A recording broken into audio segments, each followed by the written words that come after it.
Muchísimas gracias, buenos días a todos. Primero, Guillermo, un honor estar o haber sido invitado y por supuesto estar participando en el Instituto Interamericano, que creo que me ha tocado estar con ustedes en algunas de las charlas previas y me ha motivado muchísimo el poder acompañarlos. Lamento muchísimo haberme perdido la charla de Montealegre y Jarquín. Justo estaba de viaje con unos problemas que teníamos en Bolivia. Pero bueno, creo que compartimos, siendo ya interamericanos, una misma pasión, una misma misión por los problemas del hemisferio. Y es muy grato estar con compañeros periodistas como Alexis, Enrique y muchos de ustedes, así que gracias por tenerme con ustedes. Trataré, como soy más que todo considerado periodista de diario, cosa que escribo continuamente, soy bloguero y hago todo a través de la pluma, más que algunos compañeros que sí se dedican a los micrófonos y tienen mucho más suerte y más facilidad de palabra. Prefiero siempre escribir mis cosas, un poco para tratar de ser más conciso, no sé si breve. Me dijeron que tenemos hasta las 3 de la tarde, así que voy a ir adelante. Y para después motivar algún debate que creo que va a ser interesante entre todos, porque, como bien decía Guillermo, la libertad de prensa puede ser tan elástica como quiera nuestra capacidad mental para hablar de ella.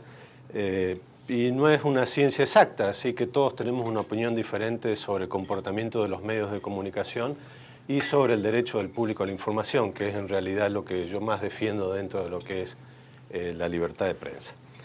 Primero diría que para hablar de libertad de prensa, y bien lo decía Guillermo, es necesario hablar de democracia. Creo que ambas están estrechamente e íntimamente relacionadas, y obviamente la calidad de una afecta a la otra. Es decir, si uno quisiera ver cómo es y qué nivel de democracia tenemos en América Latina, fijémonos cómo está la libertad de prensa o viceversa.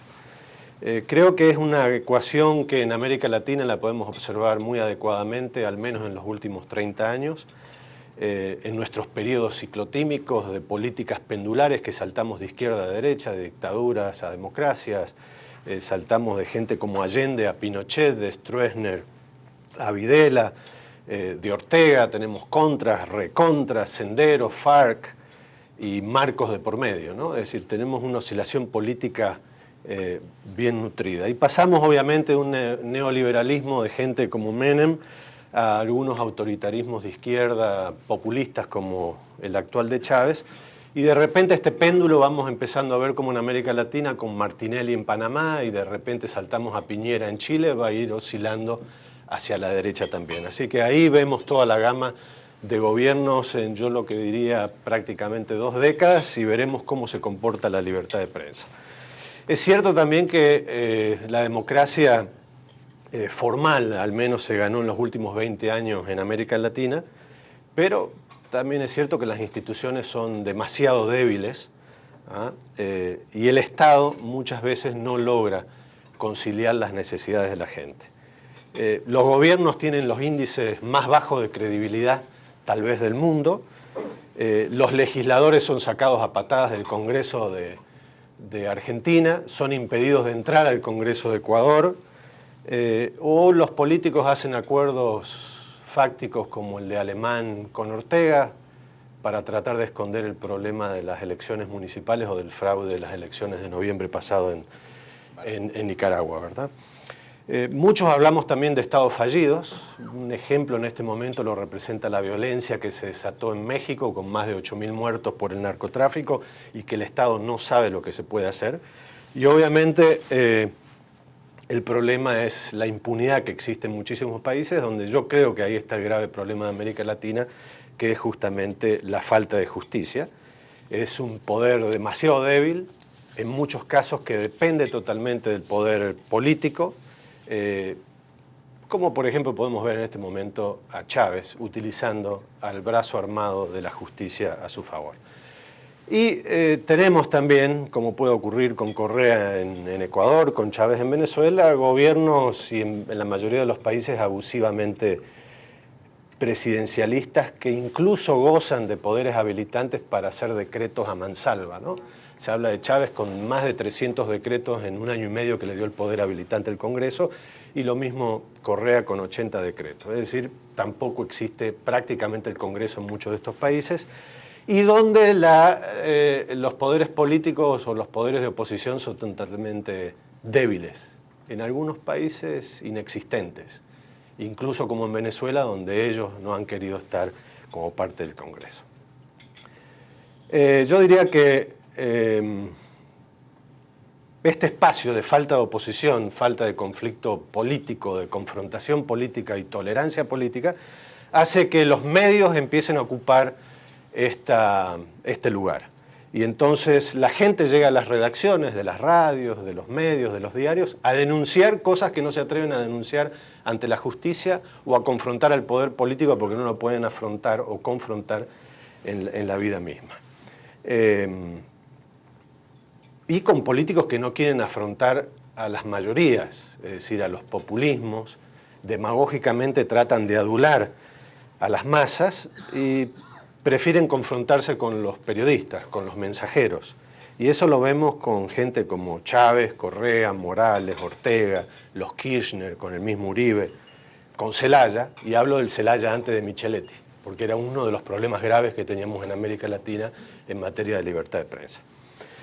Esta relación borrascosa entre prensa y gobierno, que en cierta forma o en alguna forma debe ser natural, y en una democracia es natural, la tensión natural que debe ocurrir entre políticos y prensa, se agudiza todos los días con los hechos de corrupción que la prensa denuncia. Ahí tenemos el problema de los Kirchner, cuando se habla del enriquecimiento ilícito a mansalva, de un 600% en 2 o 3 años. Tenemos a Correa con los problemas de nepotismo y los arreglos para su hermano Fabricio con contratos del Estado. Y entonces terminan los medios siendo calificados de oligarcas, bestias, hijos de su madre, para no decir todo lo contrario, desestabilizadores y golpistas. Ese es justamente lo que se trata de decir de los medios.